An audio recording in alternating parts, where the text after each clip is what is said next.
Sponsored by Wjbf Multi-Care. Enjoy the mid-80s today while it lasts, because temperatures are rising big time, all the way up to 98 degrees by the end of this week, along with sunshine sticking around and dry conditions. More details on your forecast coming up. Right now on News Channel 6 at 5, Governor Brian Kemp signing his budget for the year, which includes more funding for mental health services, where that money could go locally coming up. Plus, South Carolina Governor Henry McMaster signing a new foster care bill that gives kids who are in the system more protections. And the last week of early voting in Georgia ahead of next week's primary. What to expect when you go to the polls, as News Channel 6 at 5 starts now. Live from Television Park, this is WJBF News Channel 6 at 5.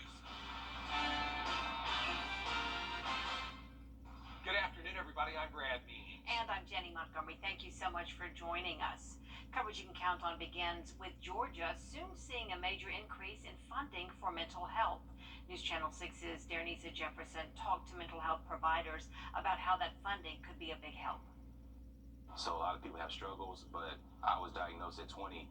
Warren Bowman Jr. knows firsthand the struggle of dealing with mental health issues. He now uses his personal experience to be an advocate for others. And as time progressed, I became an advocate, just helping support people. As a certified peer specialist, he says the mental health profession needs more resources. One spot I think that's very, very, very needed would be helping people with homelessness resources and also access to housing. The 2023 Georgia state budget includes a $180 million increase in mental health spending, the largest in the state's history. While the state continues to deal with the mental health provider shortage, Bowman says he would like to see part of that funding go toward recruiting and retaining more mental health professionals. So we need more psychiatrists and psychologists, which are two different, actual classifications of people that work in a profession. Other counselors say getting more mental health professionals involved in crisis care is critical. I think the key to that is going to be increasing our crisis care. If we're not, especially these smaller areas, getting our police departments trained, deputies, our officers, and things like that trained so that they know more about crisis care. Bowman says getting more providers in the field means getting more patients the help they need. The more people that stay in that field, then we can open up more clinics and more different types of substance abuse spots. In Augusta, Darnisa Jefferson, WJBF News Channel 6. There's just 1 week to go before Georgia's primary election. It's May 20th. Providing more affordable housing in Augusta gets a shot in the arm. Commissioners approving a $640,000 loan of federal housing dollars to the developers of Kendrick Place. That's a planned 64-unit complex to be located between Sibley Mill and Riverwatch in Harrisburg. City officials say the majority of the units will be for people meeting low-income guidelines. It's a great day for Augusta, where it's a $15 million project. And all Augusta, Georgia is infusing is $640,000 of home investment partnership with your HUD federal funding. And of that, it's a benefit, it's a true day because of 64, 65 units. You're looking at 57 of those units being truly affordable. Welcher says the loan must still be approved by the state, but he expects a groundbreaking by fall of next year. It is time now for a first check of our forecast with meteorologist Jenna Petracci. Jenna, another beautiful, warm day today. Yeah, definitely. A lot of sunshine today. Not seeing any clouds in sight. Jiffy Lube Skyview Network cam over at Augusta Regional showing those lovely blue skies with warm temperatures like Brad mentioned. We're in the mid-80s, 87 in Augusta. Allendale, you're at 86. 85 in Evans, 88 in Swainsboro, getting close to 90 in some spots. 82 in Edgefield and Crawfordville. Notice our temperature change actually shows that we are a bit cooler than we were yesterday. Not super significant, but a 1 degree temperature change in Augusta. 4 degrees cooler today in Aiken. That's thanks to that weak cold front that moved through last night.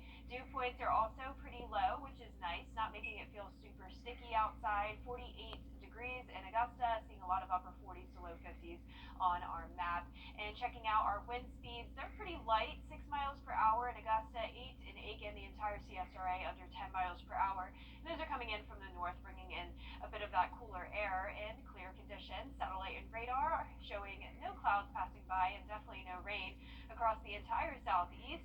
That cold front passed through yesterday, and now high pressure is building.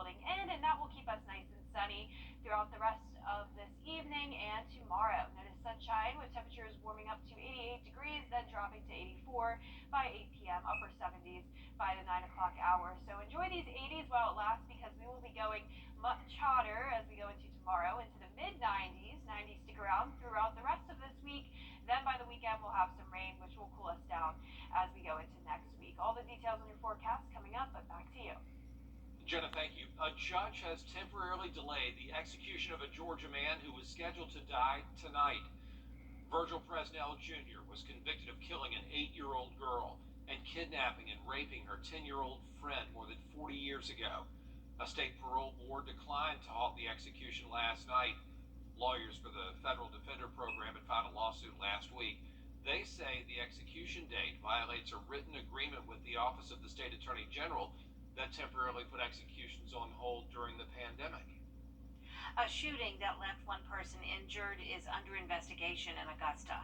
The sheriff's office got the call shortly after 9:30 this morning. It happened on Carrington Court. One person was injured and taken to the local hospital. No word on their condition. No suspect information has been released. A busy intersection back open now after a police chase today. Investigators say a state trooper tried to stop a U-Haul that was involved in a hit and run. They say the driver failed to stop, and they started chasing the driver, and then it all ended with a crash at Washington and Bel Air roads. You see it there. At least 8 vehicles badly damaged. Minor injuries were reported. We have reached out to troopers to find out about any charges that might be filed against the U-Haul driver. The trial of one of 2 former Horry County Sheriff's deputies charged in the deaths of 2 women who drowned inside a transport van is underway. Stephen Flood faces 2 counts of involuntary manslaughter and reckless homicide in the deaths of Wendy Newton and Nicolette Green. The women died in 2018 when the van went into floodwaters during Hurricane Florence in eastern Marion County. Flood's lawyer says his client is a scapegoat for supervisors who wanted him to take the shortest route and officials who let him drive around a barricade. The second former deputy charged in this case, Joshua Bishop, will be tried separately. A tragic end to a search for a missing teenager in South Carolina. Brittany Drexel was on spring break in Myrtle Beach back in 2009 when she went missing. A body found in Georgetown last week has been identified as Drexel's. Police have arrested Raymond Moody and charged him with murder, rape, and kidnapping in the case. Brittany's parents say their focus now is to get justice for their daughter. We have a little more closure than what we wanted. Weighing this all out is tough on a dad, tough on a mother, but having faith and hope is what's going to guide us through the end result. Raymond Moody was named a person of interest in the case back in 2012. The solicitor says Moody's going to be the only one charged in the case. There are no other suspects. Foster care families in South Carolina will see a big change for young adults. News Channel 6's Nikita Dennis has more. There are a lot of great kids that come to your home. May is Foster Care Awareness Month. Thousands of people become foster parents each year, but more help is needed. Lisa Franklin is the office administrator for the South Carolina Foster Parents Association. She's been a foster parent for more than a decade. She says her mom and dad started the association in the 70s.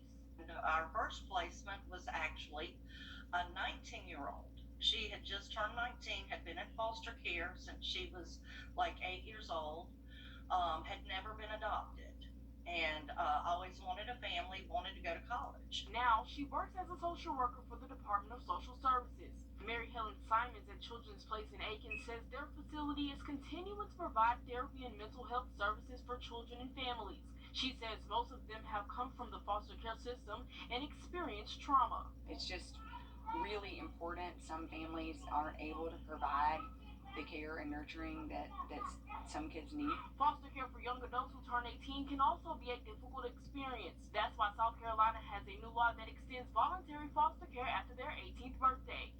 I think it's great because I do know that a lot of our youth, when they do age out, if they do not have a support system and some kind of connection, they are going to struggle.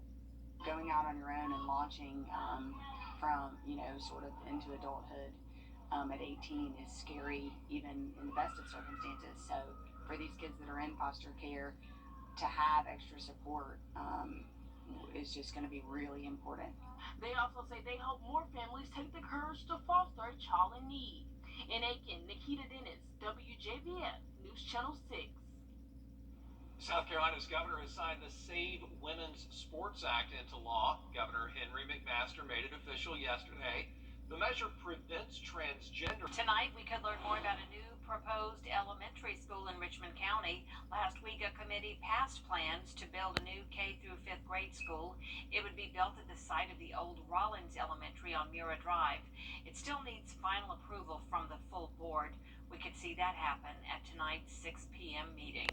Coming up, the FDA agrees on a plan to reopen Abbott Nutrition's manufacturing plant. Yeah, how that move could have an impact on the baby formula shortage in this country when we return. There are two sides.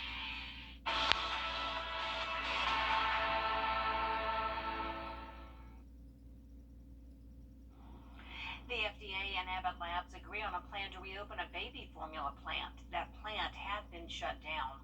Ika Jachi has more from Washington. Today, a positive sign for families struggling to find vital baby formula for their newborns.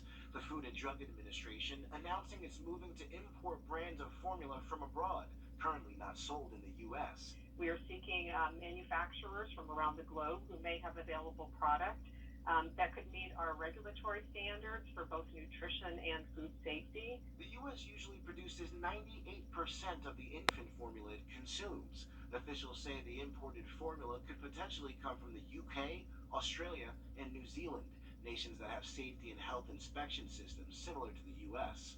This as moms and dads of infant children across the country are desperate to find formula to feed their kids. If this doesn't get remedied quick, we are going to see babies starve. As for domestic production, the FDA reaching an agreement with Abbott Nutrition, the nation's largest formula maker, to restart production at its largest factory in Sturgis, Michigan.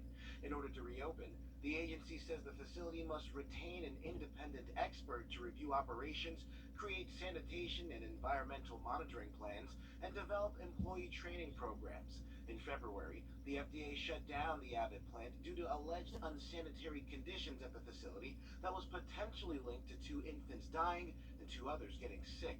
In a statement, Abbott says the FDA and CDC found no conclusive evidence to link Abbott's formulas to the infants' illnesses. Now, Abbott's saying it will take 2 weeks to restart operations and up to 2 months to get its products back onto shelves.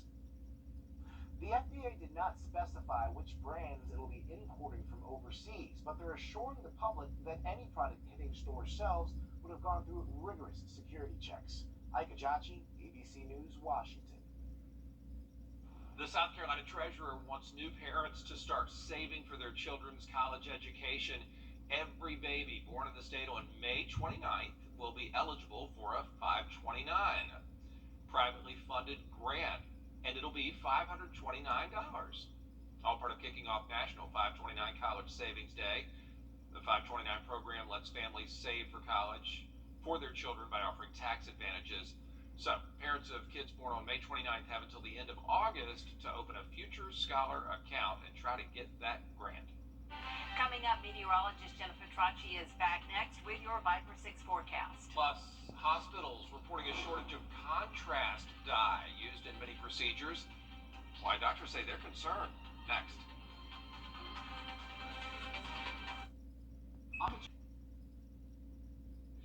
Now, your most accurate forecast with WJBF Live Viper 6.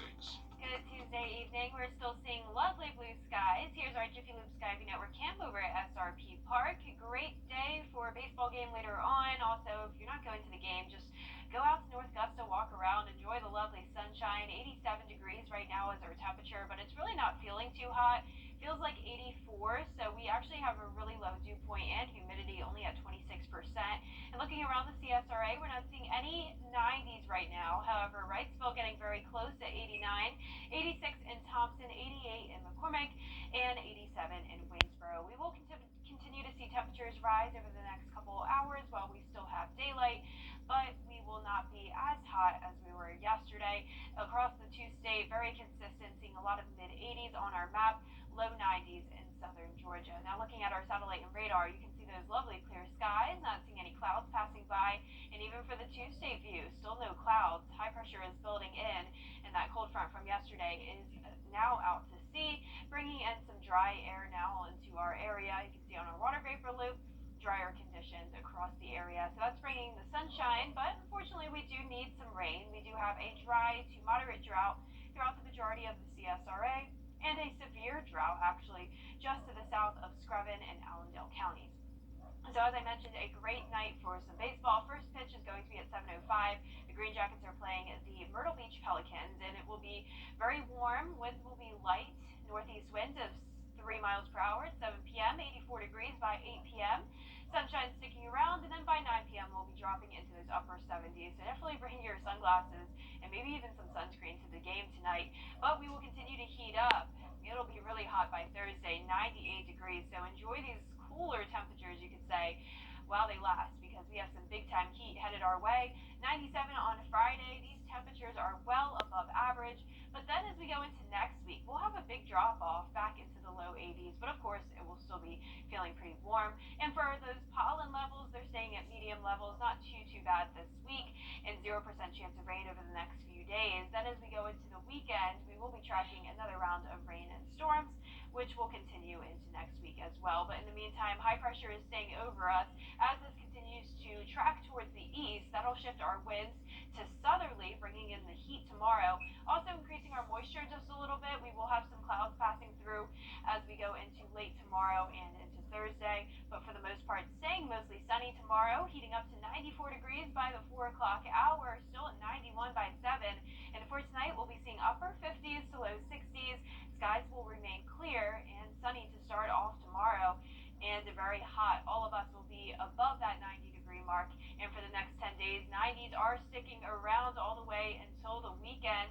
We'll be tracking rain and storms Saturday and Sunday, and that will slowly but surely cool us off. We'll be seeing low 80s to start next week with a lot of rain chances as well. All right, thank you, Jenna. Of course. Hospitals around the globe are dealing with a critical shortage of dye used for medical scans and procedures.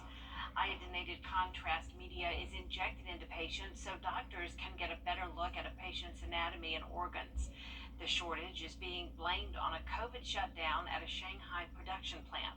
Doctors say certain procedures are not possible without the dye.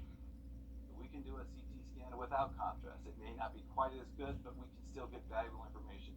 We can do other imaging studies like MRI scans or ultrasound scans. But if somebody has a heart attack or if somebody has a stroke, the only way you can get into the blood vessel with a catheter, into the heart or the brain, is to inject X-ray dye to identify the clot. Regular production of the dye is expected to resume in late June. Coming up, Doctors Hospital honoring a very special healthcare worker. We'll introduce you to the Paramedic of the Year when News Channel 6 at 5 returns. I'm Attorney General. Call 222-HURT right now. Doctors Hospital spent the day honoring a special group of frontline workers. News Channel 6's digital reporter Brandon Dawson introduces us to this year's Paramedic of the Year. National EMS Week is a time to honor those who work on the front lines. Every year, Doctors Hospital recognizes local EMS teams for their hard work and dedication to the community. We wanted to take time to just recognize them and say just thank you for everything that they do. They come in, they help us make sure that patients get treatment timely. For somebody that's having a heart attack or a stroke or somebody that's been in a car wreck, they are just a vital part of everything that we do in making sure that our healthcare system works the way it should. EMS teams gathered for a nice lunch while awards were given out for going above and beyond the call of duty. Some receiving their awards were surprised to be honored. I'm a little speechless. Paramedic of the Year,